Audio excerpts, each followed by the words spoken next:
All right, friends, Jimi Hendrix would have turned 80 these days, and instead of the usual praise that had been done a million times here on YouTube and elsewhere, I have researched three very interesting pieces of information that we can call facts, and maybe you might not have heard about them before, but those facts could give us a glance at what could have happened in the first years after Jimmy's death had he survived. So stay with me for 5 minutes and don't forget to subscribe to my channel.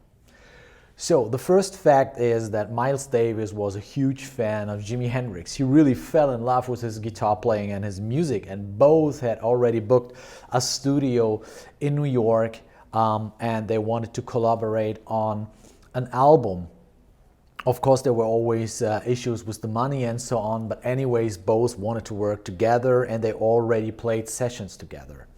And Rolling Stone discovered an information that is pretty interesting, because Miles Davis and Jimi Hendrix sent a telegram to Apple Music, which we all know belongs to the Beatles, and in that telegram they asked Paul McCartney to join them on bass to form a supergroup. And we can all imagine, Miles Davis was really a tough guy, a tough bone, and he would have pushed Jimmy to explore new boundaries and to play even more freely. And Paul McCartney is a great composer, conductor, and probably Jimmy would have thrived in that surrounding pretty much, and he would have learned a lot and of course contributed to that. And there are insiders that say that this record that those guys were about to record would have been a record that had the power to change the entire music scene, and especially the jazz rock scene. So this is fact number one. Fact number two is, we all know that Jimmy always had the idea in mind of forming an extended band. And we all know that Woodstock was an extended setup and it was very chaotic. And also for the recording sessions to Electric Ladyland, he invited other musicians to the studio. But fact is, Jimmy was very young and he had no experience in leading a bigger group of musicians or conducting. And so this is the reason why this never really worked. And then we all know that Jimmy always had these epic thoughts in his mind. He was very creative. He had an epic idea of music. He was thinking about a huge orchestration and exotic instruments. But Jimmy wasn't literate in music. But Frank Zappa was. And in an interview with Frank Zappa, he said, well, he had the idea to support Jimmy. He wanted to sit down with Jimmy and get all the ideas Jimmy had in mind and all the sounds Jimmy had in mind down on paper, so that it could have been able to conduct a huge orchestra with Jimmy fronting them with the guitar. That would have probably been an amazing piece of music. And there are musicians like Tom Waits, for example, who worked with Frank Zappa in that kind of way, and they said it was awe-inspiring.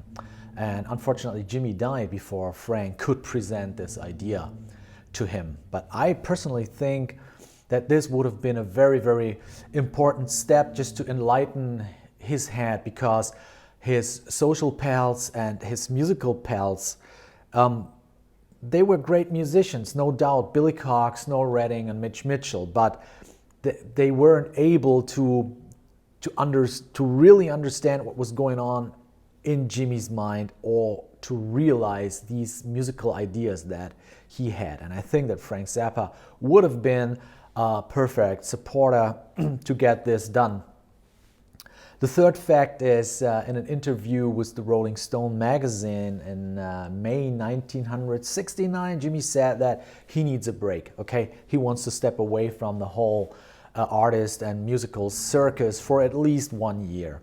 And I think that's pretty true, because if we take a look at his performances prior to his death, when he came over to Europe to play some of the big festivals here like Isle of Wight or Fehmarn here in Germany, he appeared in a very exhausted way.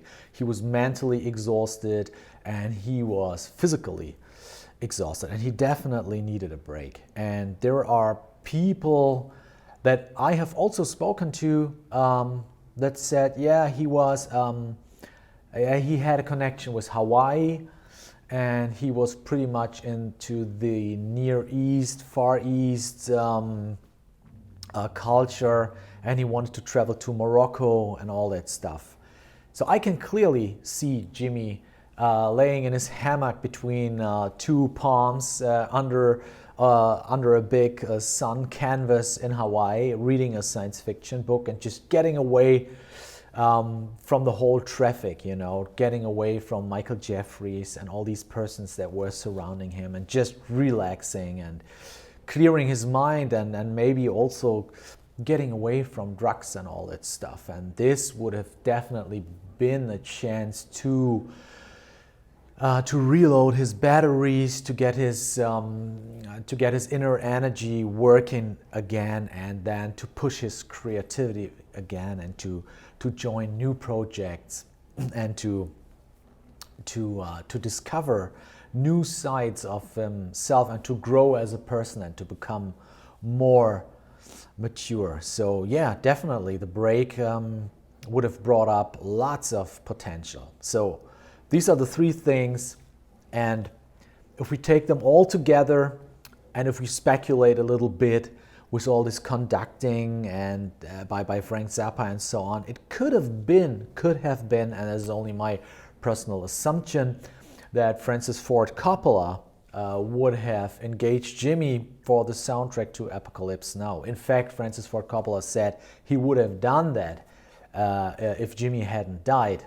And I don't know, but maybe he entered a new sphere, a new musical sphere there with, you know, scoring movies, and then with the extended orchestration and all that stuff. That could have been pretty interesting, and I think these three facts give us an idea of what could have happened in the years after Jimi passed away. So feel free to comment in the comment section down below, share your ideas, and let me know what you think, what could have been. Okay, I hope you liked this video, and see you next time. Bye.